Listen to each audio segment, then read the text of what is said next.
On August 22, 2022, a 12-second video clip recorded on a mobile phone looked like just another normal couple vlog. Simple, casual, harmless. But in reality, it was a chilling piece of evidence. Proof that someone can stand right beside you, smile with you, and still be planning your end. In the clip, Sharon and Greeshma are standing on Old Murthunda Bridge in Kerala. They're there for something she calls a juice challenge. Feels playful. Light. Almost like any other couple moment you'd scroll past. Sharon lifts his phone and starts recording. He asks her, "What is this challenge?" Greeshma smiles, holding 2 mango juice bottles in her hands, and says, "First, stop recording." He laughs, insists again, but she repeats it. "Stop the recording first." And unfortunately, he does. Because what started after that moment wasn't a challenge. It was the beginning of a plan that would slowly destroy love, trust, and a human life.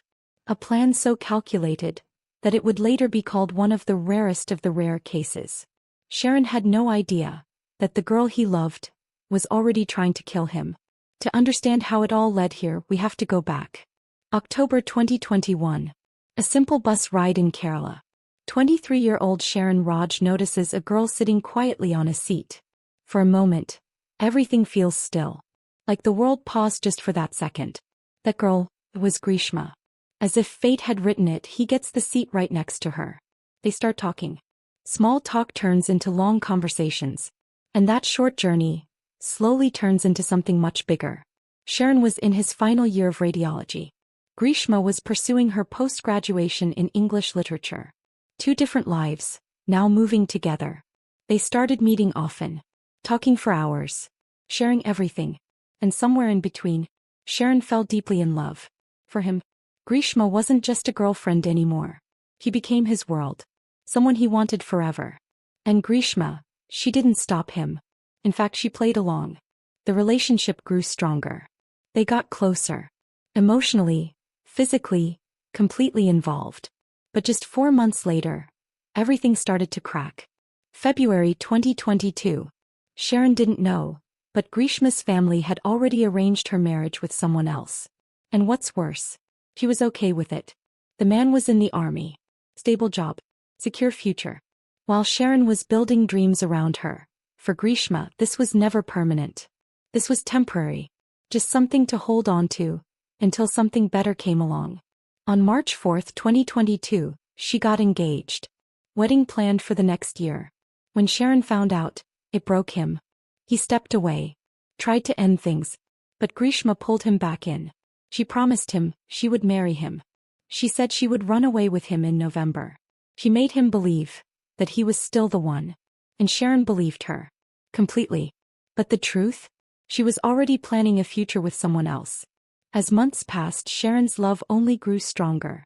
He became more serious. More attached. No. Greeshma wanted out. But she knew he wouldn't leave easily. So she created a lie. A horoscope defect. She told him that any man who married her would die. It was meant to scare him away. But it didn't work. Sharon dismissed it. Called it superstition. If that's true, I'll marry you right now and prove it wrong.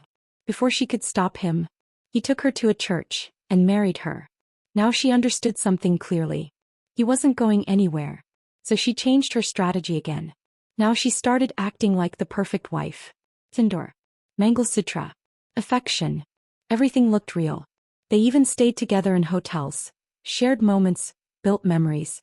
At least, that's what Sharon thought. Because while he was living a love story, Greeshma was writing something else entirely. A plan. A way out. And that plan brought them back to that bridge. The juice challenge. What Sharon didn't know was that one of those bottles already had around 50 paracetamol tablets mixed inside. She had opened it beforehand. The other bottle was untouched. For her. When he took a sip, the bitterness hit instantly. He spat it out. Her plan failed. But only for that moment. Because she wasn't done. Not even close. October 13, 2022. She called him again. Long conversation. Emotional connection. Even intimate promises. She told him she'd be alone the next day. Invited him over. Made sure he would come. And on October 14 he did. Around 10:15 in the morning. Her house. Her trap. Everything was ready. After a few casual moments, she challenged him again. This time, a herbal drink. Kashayam. He had joked about it before. Made fun of it. So she turned it into a challenge. Drink it today. What he didn't know was that it was already poisoned. This time, he didn't stop. He drank it. Completely. Within minutes, the effect began. Nausea. Vomiting. Pain. First inside the house. Then outside on the road. His friend rushed him back. They thought it was just a reaction. Something minor. But it wasn't. Over the next few hours, his condition worsened. And even then, she kept messaging him. Apologizing. Acting worried. Telling him it was normal. Telling him she had the same reaction. But all of it was a lie. She was delaying him. Confusing him. Making sure he didn't realize the truth in time. Because she knew something critical. If doctors figured out the exact poison early, he could be saved. So she hid it. Every second mattered. And she made sure those seconds were lost. His organs started failing. Kidneys, liver, lungs. One by one. He was shifted between hospitals. Put on dialysis. Oxygen. Intensive care. But nothing worked.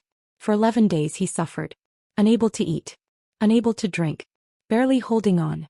And on October 25, 2022, Sharon died. A slow, painful death.